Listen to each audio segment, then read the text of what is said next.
Subhash Whiteboard gives you knowledge and orientation in grammar concepts in English language. మీకు సులభమైన పద్ధతులలో English గ్రామర్‌పై అవగాహన కల్పించి, ఇంగ్లీష్ లాంగ్వేజ్‌పై, క్రియేటివ్ ఎక్స్‌ప్రెషన్‌పై, స్పీకింగ్ అండ్ లిజనింగ్‌పై పట్టు సాధింపజేయడమే మా లక్ష్యం. ఈరోజు మన white board topic active voice and passive voice. అసలు ఇక్కడ active voice and passive voice అంటే ఏంటో తెలియాలనుకుంటే మనం ఫస్ట్ ఆఫ్ ఆల్ ఏంటంటే, ఒక active voice and passive voice ఎగ్జాంపుల్‌ని పరిశీలిద్దాం. ఇక్కడ చూడండి. Krishna is driving the car ఒక ఎగ్జాంపుల్. ఇది చూడండి. ఇది యాక్టివ్ అనమాట. యాక్టివ్ వాయిస్‌లో ఉంది. ఓకేనా? ఇప్పుడు దీన్ని మనం పాసివ్ వాయిస్‌లోకి మార్చగానే ఏమవుద్దంటే, the car is being driven by Krishna అవుతుంది. అంటే ఇదేమవుద్ది ఇది పాసివ్ వాయిస్. ఓకేనా? ఏంటి డిఫరెన్సు? ఏ డిఫరెన్సెస్ జరిగాయో ఒక్కసారి చూద్దాం. ఇప్పుడు చూడండి. దీన్నసలు ఫస్ట్ ఆఫ్ ఆల్ ఇలా కట్ చేద్దాం. ఇలా కట్ చేసిన తర్వాత ఇక్కడ చూడండి. కృష్ణ ఇలా ఇక్కడ రండి చూడండి. బై అనే ప్రపోజిషన్‌తో కలిపి వెనక్కి వెళ్ళిపోయింది. కృష్ణ ఏమైంది ఇక్కడ? బై కృష్ణ అయింది. అంటే సబ్జెక్ట్ ప్లేస్‌లో ఉన్న కృష్ణ క్లియర్‌గా మనకు ఆబ్జెక్ట్ ప్లేస్‌లోకి వెళ్ళిపోయింది. అలాగే ది కార్ ఏమైంది చూడండి. ఇలా చక్కగా ఫ్రంట్‌కొచ్చేసింది. అంటే అది ఆబ్జెక్ట్ ప్లేస్‌లో ఉండేది కార్ ఏమైందంటే సబ్జెక్ట్ ప్లేస్‌లోకొచ్చేసింది. ఓకేనా? ఇప్పుడు ఈ 2 ఈజీయే. ఎవరైనా మార్చేయగలరు. కానీ ఇప్పుడు ఇక్కడ చూడండి. ఇక్కడ యాక్టివ్‌లో ఉండే ఈస్ డ్రైవింగ్ అనే వెర్బ్ పాసివ్‌లోకొచ్చేసరికి ఏమైంది? ఈస్ బీయింగ్ డ్రివెన్‌గా మారింది. అంటే ఇక్కడ చూడండి. ఇక్కడ వెర్బ్‌లో 1 కానీ లేతే 2 కానీ ఇక్కడ చూడండి. Is driving 2 భాగాలున్నాయి. ఒక్కోసారి ఒకటే వస్తది. ఓకే.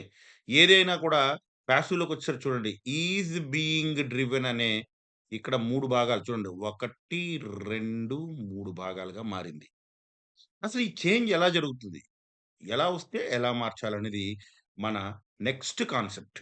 ఇప్పుడు యాక్టివ్ వాయిస్‌లో ఉండేటువంటి సబ్జెక్ట్ అనేది ఏమవుతుందంటే, పాసివ్‌లోకొచ్చేసరికి బై అనే ప్రపోజిషన్‌తో కలిపి వెనక్కి అంటే ఆబ్జెక్ట్ ప్లేస్‌లోకెళ్ళిపోతుంది. మరొకసారి జాగ్రత్తగా వినండి. సబ్జెక్ట్, వెర్బ్, ఆబ్జెక్ట్ అనేది కంపల్సరీగా ప్రతి సెంటెన్స్‌లో ఉంటది.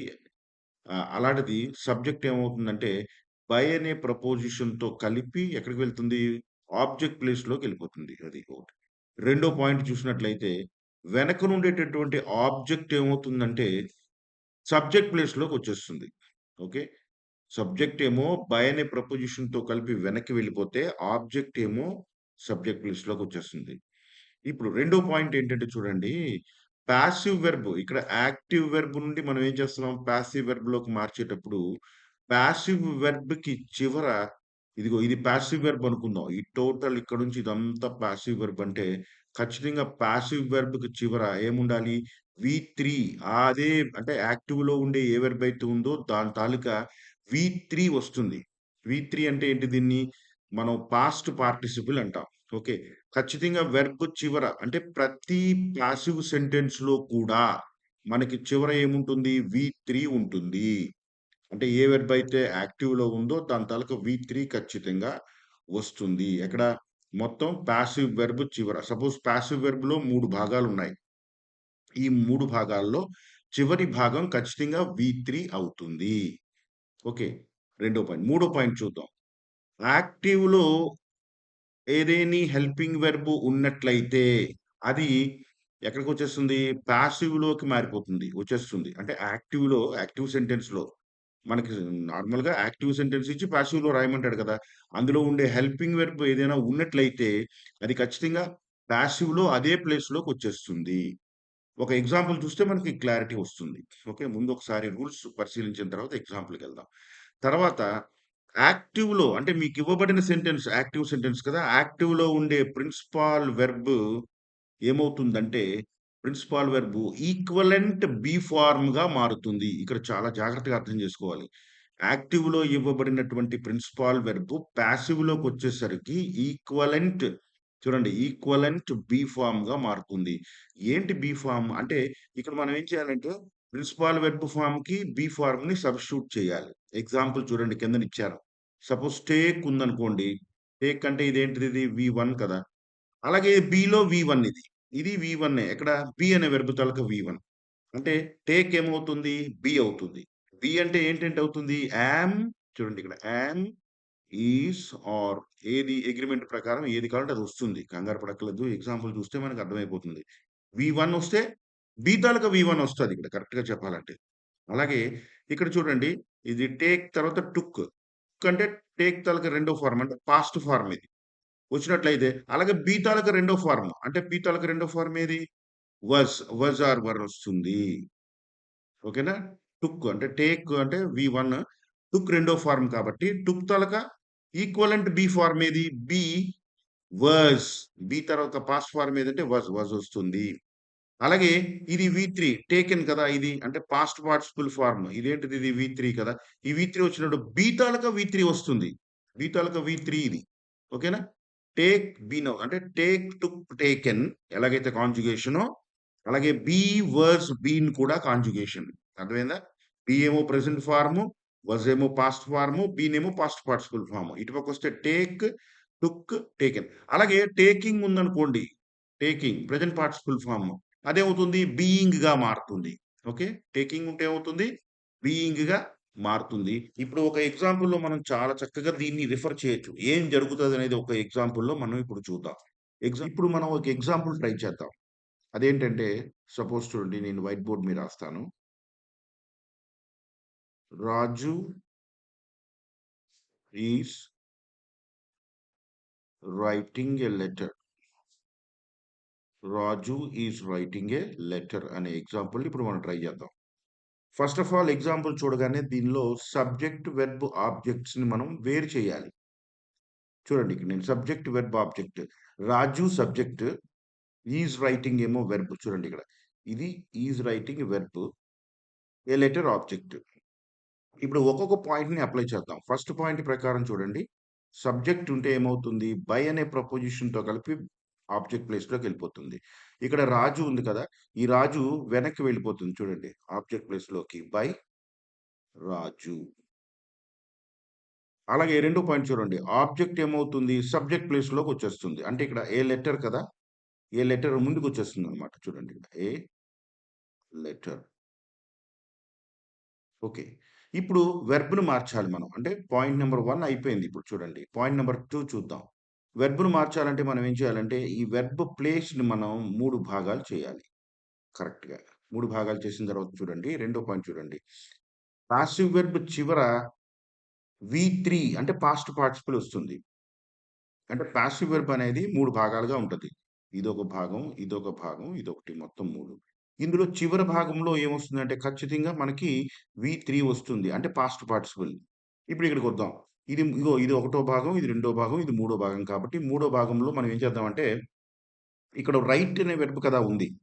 రైటింగ్ ఉన్నప్పటికీ కూడా ఇక్కడ ఏ వెర్బ్ ఉన్నట్టు? రైట్ అనే వెర్బ్. రైట్ తాలూకా థర్డ్ ఫార్మ్ ఏంటి? అంటే పాస్ట్ పార్టిసిపుల్ ఫార్మ్ ఏంటి? రైట్, రోట్, రిటన్ ఇక్కడ ఈ ప్లేస్‌లోకొచ్చేస్తుంది. అంటే పాసివ్ సెంటెన్స్‌లో వి3 అనేది కంపల్సరీగా ఉంటుంది. చివరన, వెర్బ్ చివరన. ఓకేనా? అంటే ఈ పాయింట్ కూడా మనకి అయిపోయింది. నెక్స్ట్ పాయింట్ చూద్దాం. యాక్టివ్‌లోని హెల్పింగ్ వెర్బ్ పాసివ్‌లోకొచ్చేస్తుంది. యాక్టివ్‌లో ఈజ్ అనే హెల్పింగ్ వెర్బ్ ఉంది కదా! ఇది కిందకి దిగిపోతుంది. అంటే ఈజ్ ఇక్కడికొచ్చేస్తుంది. రెండోది కూడా అయిపోయింది. ఈ మధ్యలో ఏముందో చూడండి. ఇక్కడ ఈ పాయింట్ కూడా అయిపోయింది కదా! ఇప్పుడు చూడండి. యాక్టివ్‌లోని ప్రిన్సిపాల్ వెర్బ్. ప్రిన్సిపాల్ వెర్బ్ అంటే ఏది? రైటింగ్ అన్నమాట. ఈ రైటింగ్ ఉంది కదా! ఇది ప్రిన్సిపాల్ వెర్బ్. ఇది ఏమవుతుందంటే ఈక్వలెంట్ బి ఫార్మ్ అవుతుంది. ఈక్వలెంట్ బి ఫార్మ్ అంటే సపోజ్ చూడండి మీకు చెప్పాను నేను. టేక్ బి అవుతుందని, టుక్ ఏమో వజ్ ఆర్ వర్ అవుతుందని, టేకెన్ ఏమో బీన్ అవుతుందని, టేకింగ్ ఏమో బీయింగ్ అవుతుందని. ఓకేనా? ఇప్పుడు ఈ టేక్ బదులుగా ఇక్కడ రైట్ ఉందనుకుందాం. రైట్ ఉంటే రైట్ బి అవుతుంది. రోట్ వి2 రోట్ ఉంటే వజ్ అవుతుంది. రిటర్న్ ఉంటే బీన్ అవుతుంది. రైటింగ్ ఉంటే ఏమవుతుంది చూడండి. రైటింగ్ ఉంటే ఏమవుతుంది? బీయింగ్ అవుతుంది. అంటే బీయింగ్. దాన్ని మార్చి ఈ మధ్యలో పెట్టేయాలి. ఓకేనా? సో, సో ఏమైంది చూడండి ఇక్కడ. A letter is being written by Raju. కానీ ఒక్కసారి ఇక్కడ అగ్రీమెంట్ చూసుకోవాలి. ఈజ్‌కి ఏ లెటర్‌కి అగ్రీమెంట్ సెట్. కానీ ఇక్కడ సరిపోయింది. ఎందుకంటే ఎ లెటర్ సింగులర్ కాబట్టి ఈజే వస్తుంది. కాబట్టి ఈ ఎగ్జాంపుల్‌లో మరి చూడండి. Raju is writing a letter అనేది యాక్టివ్ సెంటెన్స్ అయితే, a letter is being written by Raju అనేది పాసివ్ సెంటెన్స్ అవుతుందనమాట. ఖచ్చితంగా ఈ వెర్బ్ 2 పార్ట్స్‌గా ఉన్నటువంటి యాక్టివ్ వెర్బ్ ఇక్కడికొచ్చేసరికి 3 పార్ట్స్‌గా మారింది. అవి ఏమేమి ఫిక్స్ అవుతాయనేది క్లియర్‌గా ఇక్కడ మనకి చెప్పబడింది. ఇక్కడ మరో ఎగ్జాంపుల్ ట్రై చేద్దాం. అదేంటంటే బోర్డ్ మీద రాస్తాను చూడండి. చూడండి. Sita has completed the work. The work. ఒకసారి చూద్దాం. ఓకేనా? ఇక్కడ ఫస్ట్ ఆఫ్ ఆల్ నేను వెర్బ్‌ని సెపరేట్ చేస్తున్నాను. ఫాస్ట్‌గా చేస్తున్నాను చూడండి. సీత పాయింట్ 1 ప్రకారం చూడండి. పాయింట్ 1 ప్రకారం ఏమవుతుందంటే సీత వెనక్కి వెళ్ళిపోతుంది. అంటే బై సీత అవుతుంది. అలాగే ఆబ్జెక్ట్ ముందుకొచ్చేస్తుంది. అంటే ది వర్క్ అనేది ఏమొస్తుంది ముందుకొచ్చేస్తుంది. తర్వాత ఇక్కడ వెర్బ్ పార్ట్ 3 పీసెస్ అవుతుంది. మనకు తెలుసు కదా! అదే రకంగా. ఇప్పుడు పాయింట్ 2 ప్రకారం చూడండి. పాయింట్ 2 ప్రకారం వెర్బ్ చివర వి3 వస్తుంది. వి3 ఇందులో ఉండే వెర్బ్ ఏంటి? కంప్లీట్ కదా! కంప్లీట్ తాలూకా వి3 ఏమవుతుంది? కంప్లీటెడ్ అని చెప్పి చివరొస్తుంది. కంప్లీటెడ్. తర్వాత ఈ హాస్ అనే హెల్పింగ్ వెర్బ్ చూడండి దీని ప్రకారం యాక్టివ్‌లో ఉండే హెల్పింగ్ వెర్బ్ కిందకి దిగిపోతుంది కదా! హాస్ అనే హెల్పింగ్ వెర్బ్ ఏమవుతుంది? ఇక్కడికి దిగిపోతుంది. తర్వాత ఈ యాక్టివ్‌లోని ప్రిన్సిపల్ వెర్బ్ ఈక్వలెంట్ బీ ఫార్మ్‌గా మారుతుందంటే ఇది కంప్లీటెడ్. ఇది మూడోది. అంటే టేక్, టుక్, టేకెన్, కంప్లీట్, కంప్లీటెడ్, కంప్లీటెడ్ ఉన్నప్పుడు ఏమవుతుంది? బీన్‌గా మారుతుంది. ఓకే. సో, టోటల్‌గా అగ్రీమెంట్ కూడా సరిపోయింది. హాస్ ది వర్క్ కూడా సింగులర్ కాబట్టి హాస్. సో, ది ఆన్సర్ ఏంటంటే the work has been completed by Sita అనేది ఆన్సర్ అవుతుందనమాట. She will teach. She will teach a lesson. Okay. ఈ ఎగ్జాంపుల్ ట్రై చేద్దాం. ఇందులో కూడా మళ్ళీ నేను ఫస్ట్ ఏం చేస్తున్నానంటే వెర్బ్‌ని కట్ చేస్తున్నాను చూడండి. వెర్బ్‌ని కట్ చేస్తున్నాను. వెర్బ్‌ని కట్ చేసిన తర్వాత సబ్జెక్ట్ షీ వెనక్కి బై అనే ప్రపోజిషన్‌తో వెనక్కెళ్ళిపోతుంది. బై హెర్ అవుతుంది. ఇక్కడ షీ ఉన్నప్పుడు బై హెర్ అవుతుంది. పాయింట్ నంబర్ 1 ప్రకారం సబ్జెక్ట్ ఏమవుతుంది? ఆబ్జెక్ట్ బై అనే ప్రపోజిషన్‌తో ఆబ్జెక్ట్ ప్లేస్‌లోకెళ్ళిపోతుంది కాబట్టి షీ ఏమైందంటే బై హెర్ అయిపోయిందనమాట. అలాగే ఈ లెసన్ ఏమైందంటే ముందుకొచ్చేస్తది. ఎక్కడికొచ్చేస్తది? ఇక్కడికొచ్చేస్తది చూడండి. ఏ లెసన్ వచ్చేసింది ఇక్కడికి. ఇప్పుడు వెర్బ్‌ని మనం కట్ చేయాలంటే వెర్బ్‌కి మనకి 3 ప్లేస్‌మెంట్స్ కావాలి. ఓకేనా? ఒకటి చూద్దాం. పాయింట్ నంబర్ 1 అయిపోయింది. పాయింట్ నంబర్ 2 ఏంటంటే పాసివ్ వెర్బ్ చివర వి3 ఉండాలనేది మనకి రూల్. వి3 అంటే ఇగో పాసివ్ వెర్బ్ అంటే ఇది ఈ మూడిట్లో ఈ చివర వి3 ఉండాలి. ఇక్కడ టీచ్ కాబట్టి టీచ్, టాట్, టాట్ మూడోది ఏమవుతుంది? టాట్ అవుతుంది. టాట్ అవుతుంది. టీచ్, టాట్, టాట్ కాబట్టి ఇది వి3 అవుతుందనమాట. ఓకేనా? ఇక్కడ పెట్టేసాం వి3ని. అది కూడా అయిపోయింది. తర్వాత దాని ప్రకారం చూడండి యాక్టివ్ వెర్బ్‌లోని హెల్పింగ్ వెర్బ్ పాసివ్‌లోకొచ్చేయాలి. ఇక్కడ విల్ అనే హెల్పింగ్ వెర్బ్ ఏమవుతుంది? కిందకొచ్చేస్తుంది. ఇక్కడికొచ్చేస్తుంది. డబ్ల్యూఐఎల్ఎల్ విల్ వచ్చేస్తుంది. అది కూడా అయిపోయింది. నెక్స్ట్ ఇక్కడ ప్రిన్సిపల్ వెర్బ్ ఈక్వలెంట్ బీ ఫార్మ్‌గా మారుతది. ఓకేనా? ఇక్కడ టీచ్ ఉంది. టీచ్ అంటే చూడండి టేక్, టేకెన్ అలాగే టీచ్, టాట్, టాట్. టీచ్ ఉన్నప్పుడు ఏమవుతుంది? అది బీగా మారుతుంది. అవునా? ఇంకేం లేదు. డైరెక్ట్‌గా బీగా మార్చి దీన్ని తీసుకొచ్చి ఇక్కడ పెట్టేయాలన్నమాట. పెట్టేస్తే చూడండి ఇక్కడ ఏమైందో a lesson will be taught by her. అంటే she will teach a lesson అనేది యాక్టివ్ వాయిస్ అయితే a lesson will be taught by her అనేది పాసివ్ వాయిస్ అవుతుంది. యాక్టివ్ వాయిస్లోంచి ప్యాసివ్ వాయిస్లోకి మార్చేటప్పుడు పర్సనల్ ప్రొనౌన్స్ ఐ ఉంటే బై మీ గాను, వి ఉంటే బై అస్ గాను, యూ ఉంటే బై యూ గాను, హీ ఉంటే బై హిమ్ గాను, షీ ఉంటే బై హెర్ గాను, ఇట్ ఉంటే బై ఇట్ గాను, దే ఉంటే బై దెమ్ గాను మారతాయి. మరో ఎగ్జాంపుల్ చూద్దాం. అదేంటంటే సింపుల్‌గా చూడండి. He wrote a letter. She wrote a letter. ఇది ఎగ్జాంపుల్. ఇప్పుడు దీన్ని ఫస్ట్ ఆఫ్ ఆల్ మనం వెర్బ్ పార్ట్‌ని కట్ చేద్దాం. Okay. She wrote a letter కదా! ఇది వెర్బ్. ఓకే. మీకు ఇంతకు ముందే చెప్పడం జరిగింది.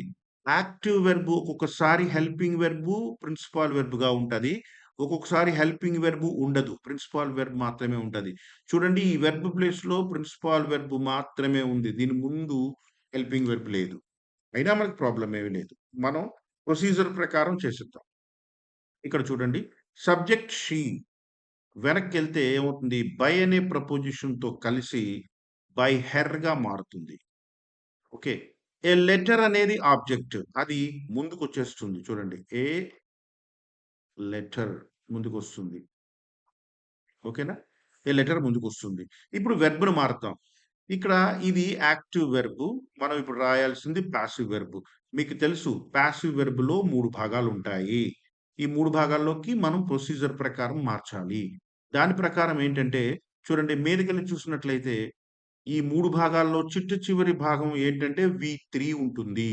అంటే వెర్బ్ తాలూకా మూడో భాగం దీని పేరు పాస్ట్ పార్టిసిపుల్. ఓకేనా? ఇప్పుడు మన వెర్బ్ రైట్ కాబట్టి రైట్ తాలూకా మూడో ఫార్మ్ ఏది? రైట్, రోట్, రిటర్న్ అవుతుంది. రైట్, రోట్, రిటర్న్ అవుతుంది. అలాగే ఇది ఇక్కడ హెల్పింగ్ వెర్బ్ లేదు కాబట్టి మనం జస్ట్ ఒక డ్రా చేద్దాం. హెల్పింగ్ వెర్బ్ లేదు కాబట్టి ఒక లైన్ డ్రా చేశాను ఇలాగ అంతే. ఆ! ఇక్కడ హెల్పింగ్ వెర్బ్ లేదు కాబట్టి ఒక లైన్ డ్రా చేసుకుందాం. తర్వాత ఇక్కడ వెర్బ్ ఏది? రోట్. రైట్, రోట్ రెండో ఫార్మ్ ఉంది. దీన్ని బీ ఫార్మ్ కింద మార్చాలి. బీ ఫార్మ్ కింద మార్చాలంటే మీదకెళ్దాం. టేక్ బదులు రైట్ ఉందనుకుందాం. టేక్, టుక్, టేకెన్ కదా! ఇక్కడ రైట్, రోట్, రిటర్న్. ఇప్పుడు మన దగ్గర ఉన్నది రోట్ కాబట్టి రోట్ ఏమవుతుంది చూడండి. రైట్, రోట్, రోట్ ఎలా మారుతుంది? వజ్ ఆర్ వర్ కింద మారుతుంది. అంటే ముందు తీసుకొచ్చి ఏం చేద్దాం? వజ్ పెడదాం. పెట్టాక అగ్రీమెంట్ చూసి కావాలంటే వర్‌గా మారుద్దాం. ఇప్పుడు టోటల్‌గా ఏమొచ్చింది? A letter was written by her. ఇక్కడ వాస్ వచ్చింది. ఈ వాస్‌కి, ఎ లెటర్‌కి అగ్రీమెంట్ సరిపోయిందో లేదో చూడండి. ఎ లెటర్ సింగులర్. సింగులర్ కాబట్టి వాసే వస్తుంది కాబట్టి అగ్రీమెంట్ ప్రాబ్లమ్ లేదు. టోటల్‌గా ఆన్సర్ ఏంటి? A letter was written by her. ఇది passive. She wrote a letter అనేది యాక్టివ్ అయితే, a letter was written by her అనేది పాసివ్ అవుతుంది. మరో ఎగ్జాంపుల్ చూద్దాం. ఎగ్జాంపుల్ సపోజ్ చూడండి. She opens the window. Opens third person singular కాబట్టి యెస్ చేరింది. షీ ఓపెన్స్ ది విండో అనే ఎగ్జాంపుల్ ఇచ్చారనుకోండి. సపోజ్ ఏమైనా ఒకటే నిజం. ఏంటంటే మనం వెర్బ్ పార్ట్‌ని ఫస్ట్ సెపరేట్ చేసుకోవాలి. చూసారా? ఓపెన్స్. ఓకేనా? ఇక్కడ షీ ఏమో వెనక్కి వెళ్తే ఏమవుతుంది? బై హెర్ అవుతుంది. By her. ద విండో ముందుకొస్తుంది. The window. ఓకేనా? ఓకే. ఇప్పుడు ఓపెన్ కదా! ఓపెన్స్ ఏదైనా ఒకటి నిజం. ఇక్కడ కూడా మనకేంటంటే యాక్టివ్ వెర్బ్‌లో మనం హెల్పింగ్ వెర్బ్, ప్రిన్సిపల్ వెర్బ్ ఉంటదని చెప్పుకున్నాం. ఒక్కొక్కసారి మనకి హెల్పింగ్ వెర్బ్ ఉండదు అని కూడా చెప్పుకున్నాం. ఇక్కడ కూడా ఏంటి లేదు హెల్పింగ్ వెర్బ్ లేదు. నో ప్రాబ్లమ్ అయినా కూడా మనం ఏం చేస్తామంటే దీన్ని అంటే క్రిందకొచ్చేసరికి 3 భాగాలుగా విడగొడతాం. ఓకేనా? చివర ఏముండాలి? చూడండి. చివర ఏముండాలి? ఇగో వి3 ఉండాలి ఖచ్చితంగా. అంటే ఏంటి? ఓపెన్ తాలూకా మూడో ఫార్మ్ ఏది? Open, opened, opened. ఓకేనా? ఓపీఎన్ఈడీ ఓపెన్డ్ వస్తుంది ఇక్కడ. వి3 వస్తది. ఏమొస్తది? వి3. అలాగే ఇక్కడ హెల్పింగ్ వెర్బ్ ఉంటే ఇక్కడికి తెద్దుం. కానీ లేదు. గీత పెట్టేయండి. ఈ ఓపెన్, ఓపెన్ అనేదేంటి? ఫస్ట్ ఫార్మ్ గదా! ఓపెన్, ఓపెన్డ్, ఓపెన్డ్ కదా! ఓపెన్ ఫస్ట్ ఫార్మ్ కాబట్టి ఏమవుతుంది? ఓపెన్ ఎలా మారుతుంది? బిగా మారుతుంది. అంటే ఓపెన్ ఇక్కడ ఏమవుతుంది? బి అవుతుంది. అంటే ది విండో బీ ఓపెన్డ్. కానీ ఇక్కడేంటంటే ఈ బి ఉంది కదా! ఈ బి డైరెక్ట్‌గా ఎప్పుడు వాడకూడదు. దీనికి 3 ఫార్మ్స్ ఉన్నాయి. ఇక్కడే చూపించాను నేను. ఇగో యామ్, ఈస్, ఆర్. ఓకేనా? మరి ఇప్పుడేమవుతుంది? ద విండో సింగులర్ కాబట్టి ఇక్కడేమొస్తుంది? Is. The window is opened by her. ఓకేనా? షీ ఏమవుతుంది? వెనకొచ్చేసరికి బై హెర్ అవుతుంది. అంటే ఇక్కడ ఈ ప్లేస్‌లో ఉన్నవి ఏవన్నా కూడా వెనకొచ్చినప్పుడు బైతో వెనకొచ్చేస్తాయి. ఓకేనా? ద విండో ముందుకొచ్చేసింది. The window is opened by her అనేది